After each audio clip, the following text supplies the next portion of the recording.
All right, this video is all about using the Ultimate Control BT remote.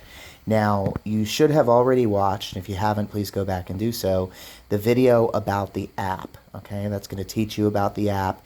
Once you get these components, you're going to get the receiver, and that has an antenna. You can attach those two if they aren't already, and then you can connect that to your tablet or to your Android device. You'll see that a pop-up comes up asking you to allow the Ultimate BT to access the USB device. You can hit OK. And there it is. There's the app. If you don't see that right away, you have to go over here. This is in the app instructions, but you have to go over here and you have to go to settings and you have to switch it to remote type USB, which you'll see mine is already set on. So I'll go back. Now you see that there are two remotes and they're both red. You can connect two remotes to the tablet or to any Android device through this receiver.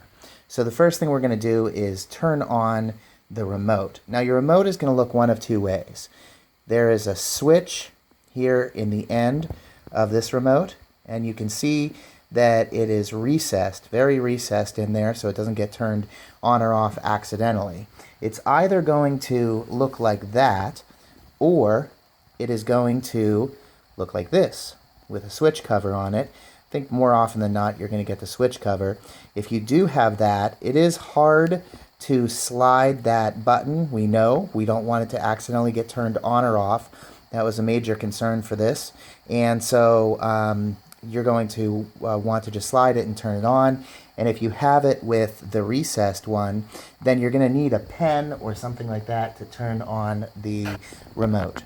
When I turn on the remote, you'll see that there is a light flashing up here. Every once in a while it flashes. That's just to show that it's connected. Also, anytime you press a button, you will see a flash as well. You'll also see that on the app, you now have green for the first remote. If you go to your playlists, which on the tablet, you've got to be in portrait view to see your playlists. I don't have any. Oh, I do. I have a test playlist right there.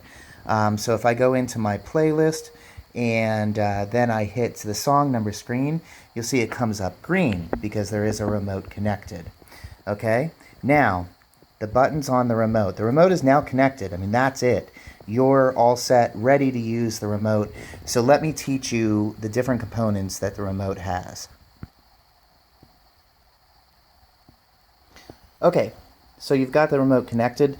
I'm going to turn on the screen, the song number screen, so that you can see what's happening here. With the remote, if you press the center button, it will start a track playing, okay? And if you hit the not raised double arrow button, it is going to rewind a track.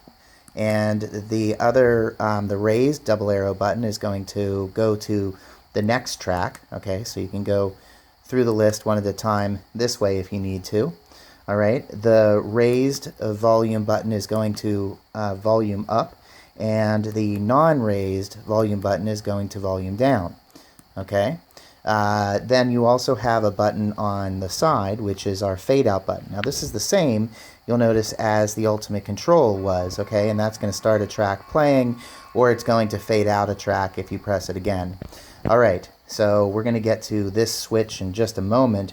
Okay, so I've got a PK ring, the only one I could find fit on my pinky, but that's fine, because now if I want to start a track playing, I just have to get close to the remote and the track is going to start playing.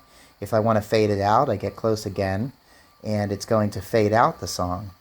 One of the features that people had been asking me for is crossfade. So if I just start this track playing by bringing my hand close to my pocket, or in this case it's just sitting on the table, and I want one song to crossfade into the next, I can bring my hand down to the remote and leave it there for a moment and then take it away, and it'll bring one song down and the next song up, okay? And we'll fade that song out so maybe YouTube doesn't kick me off. All right, so anyway, that is And by the way, the PK ring is a different channel. Even though it does the same thing as the fade out button, it is a different channel than the fade out button. So in the future, we could change it to do something different, or set user commands so that you can make it do something different if you want to. Now you also have this switch. It's not a traditional toe switch because it's a little bit big, although you can use it in Skechers or tennis shoes or any larger shoes. Tight leather Italian shoes, you're probably not going to be able to get that in. If you need a different toe switch from us, something tiny, let me know. And just like we had previously had Randy custom make them for us, we will do that again. Okay, so I have the toe switch now plugged into the remote. All right, and by the way, the other hole over here is to charge it. It takes a micro USB cord.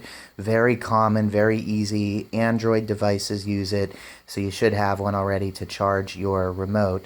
And this is not a traditional toe switch, but if you're wearing tennis shoes or Skechers or something like that, it works great. If not, you can actually use this anywhere. You might want to have your toe switch set up for you on your belt, or behind your tie, or in a pocket or something like that. It just makes it one simple button to press, because anytime you want to play a track, you press the button, it's going to start it playing. Anytime you want to fade out that track, just press the button and it's going to fade out that track. Okay, anytime you want to crossfade, so we can start a song playing, and then if we want to crossfade that song, all we have to do is press and hold that button for longer than just a click, and it'll actually crossfade for us right into the next track. All right, and I just did it twice because I was being impatient, but it was doing it just like it should. All right, so that's pretty much the commands for the remote and how to use the remote. Hopefully you find that very easy to set up and very easy to use. The range is incredible. Should be about 100 meters, if not more. Make sure that your remote, when you turn it on, has a green light that flashes, because that indicates that the battery is good and ready to go. All right, also one more thing. If you want to fast forward through a track, you can press and hold. Oh, that's actually the rewind. You can rewind through a track like that.